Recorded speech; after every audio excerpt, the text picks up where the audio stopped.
जरा जोरात मला पण ऐकू यायला पाहिजे. नमस्कार सर्वांना, धन्यवाद. आज या गाळे दरबारच्या ग्रामपंचायतचे आपल्या सर्वांचं खूप खूप स्वागत आहे. हा जो कार्यक्रम आहे संविधान सबके लिए, म्हणजे संविधान हा सर्वांसाठी असा हा कार्यक्रम आहे. हा कार्यक्रम महाराष्ट्रभर सुरू आहे. विविध कलाकार पथनाट्य करून चर्चासत्र, त्याच्यावर मार्गदर्शन, अशा विविध प्रकारे हा कार्यक्रम हे पूर्ण महाराष्ट्रभर सुरू आहे. हे कार्यक्रम घेण्याचं काम जे करत आहे ते एमपीचे म्हणजे movement for peace and justice for welfare या संघटनेच्या माध्यमातून, या संस्थेच्या माध्यमातून पूर्ण महाराष्ट्रभर हा कार्यक्रम होत आहे. हा संविधान जो आहे, आपला देश ज्याच्यावर चालतो, आपल्या देशाला पंतप्रधान आहे, राष्ट्रपती आहे, मुख्यमंत्री आहे, आमदार आहे, खासदार आहे, सरपंच आहे, हे सगळे आपले कार्यकारी मंडळाचे लोक आहेत. ते कशावर चालतो? देश चालतो संविधानावर. आणि संविधानाची माहिती सर्वांपर्यंत पोहोचावी, संविधान काय हे सर्वांना माहीत व्हावं, यासाठी हा कार्यक्रम आहे. 26 नोव्हेंबर 1949ला संविधान हे पूर्ण झालं. आपण मागच्या आठवड्यामध्ये हा दिवस साजरा केला पूर्ण भारतभर. आणि 26 जानेवारी 1950ला आपण त्याचं अंमलात आणलं व प्रजासत्ताक, आपला देश प्रजासत्ताक झाला.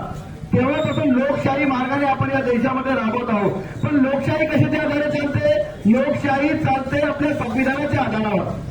संविधान विविध कलमे आहेत, प्रत्येकाला संविधानाने अधिकार दिले आहे.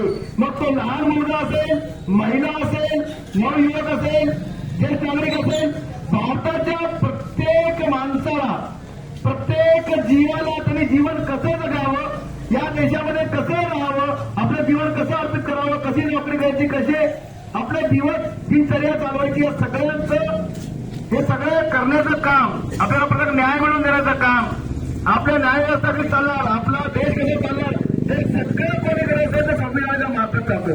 मग हे सर्व संविधानावर चालतं, सर्व संविधानच करतो. मग हे संविधान तुम्हाला आम्हाला माहित नाही पाहिजे का? संविधान हे काय आहे? आपण फक्त ऐकलं का संविधान 26 नोव्हेंबर 49ला पूर्ण झालं, 26 जानेवारी 1950 देशाचं सुपूर्द केलं राजेंद्र प्रसादच्या हस्ते.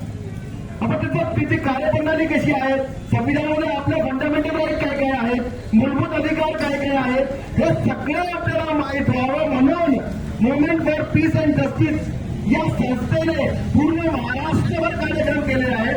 काल बीडला कार्यक्रम झाले, आज औरंगाबादला इथं आपल्या कार्यक्रम आहे, त्याच्यानंतर आपल्या कॅनटप्लेसला आहे, त्याच्यानंतर संध्याकाळी सगळे औरंगाबाद शहराचे नामदेव चांगले लोक आहेत, त्या लोकांना बोलून त्याच्यावर चर्चासत्र आहेत, त्याच्यावर मार्गदर्शन आहे, वकिलांना बोलून, ऍडव्होकेटला बोलून, संविधानात जे ज्यांना माहीत आहे त्यांची चर्चासत्र ठरली आलेली आहे.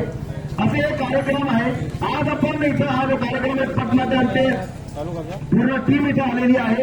आमचे जे जिल्ह्याचे अध्यक्ष आहेत ते मौसमीबाई इथं आलेले आहेत, आमचे सर इथं आले आहेत, अब्दुल करीम सर जे मोमेंट पीचे उपाध्यक्ष ते इथं आलेले आहेत, शब्बीर शेख इथे आलेले आहेत, तसेच त्याचे सरपंच साहेब पण आमच्या सोबत आहेत. आपल्या सर्वांना कृपया विनंती आहे, त्या अर्ध्या तासाचा कार्य पथनाट्य आहे, काही भाषण वगैरे काही नाही, एक पथनाट्य हे आमची टीम सादर करणार आहे. संवेदना म्हणून टीम आहे. खरंच आपली संवेदना ओळखण्यासाठी संवेदनेचे लोक येणार आहेत, यांचं तर मी स्वागत करतो. हे आपल्यासमोर सादर करणार आहेत. बागाचे लोक उभे आहेत, कृपया त्यांना विनंती आहे की आपण इथे उभं राहावं, अर्धा तास आपल्या जीवनातला द्यावा. मला माहित आहे सकाळची वेळ आहे, खूप काम असतात ग्रामीणच्या लोकांना, कारण मी जे आहे मास्टर ट्रेनर आहे, मी सरपंचांना ट्रेनिंग देण्याचं काम करतो, मी सदस्यांना ट्रेनिंग देतो, मी ग्रामसेवकांना ट्रेनिंग देण्याचं काम करतो. मला माहित आहे ग्रामीण भागामध्ये काम करतो मी सुद्धा, ग्राउंड लेवलवर जाऊन. मला माहित आहे आपला वेळ सकाळचा बहुमूल्य असतो, तरी आपल्या जीवनातला अर्धा तास आम्ही आपल्याला द्या, आपण आम्हाला द्यावा, अशी विनंती मी आपल्याला आमच्या एमपीचे तर्फे करतो. कृपया समोर उभे राहा, आपल्यालाही संविधान समजावं, यासाठी आपल्या सगळ्यांना विनंती, जे मागे उभे आहे त्यांना आग्रहाची विनंती, कृपया आपण यावं, पुढे येऊन ऐकून घ्यावं. धन्यवाद. मी आपल्या त्यांना विनंती करतो की आपण आपल्या पथनाट्याला सुरुवात करावी. धन्यवाद.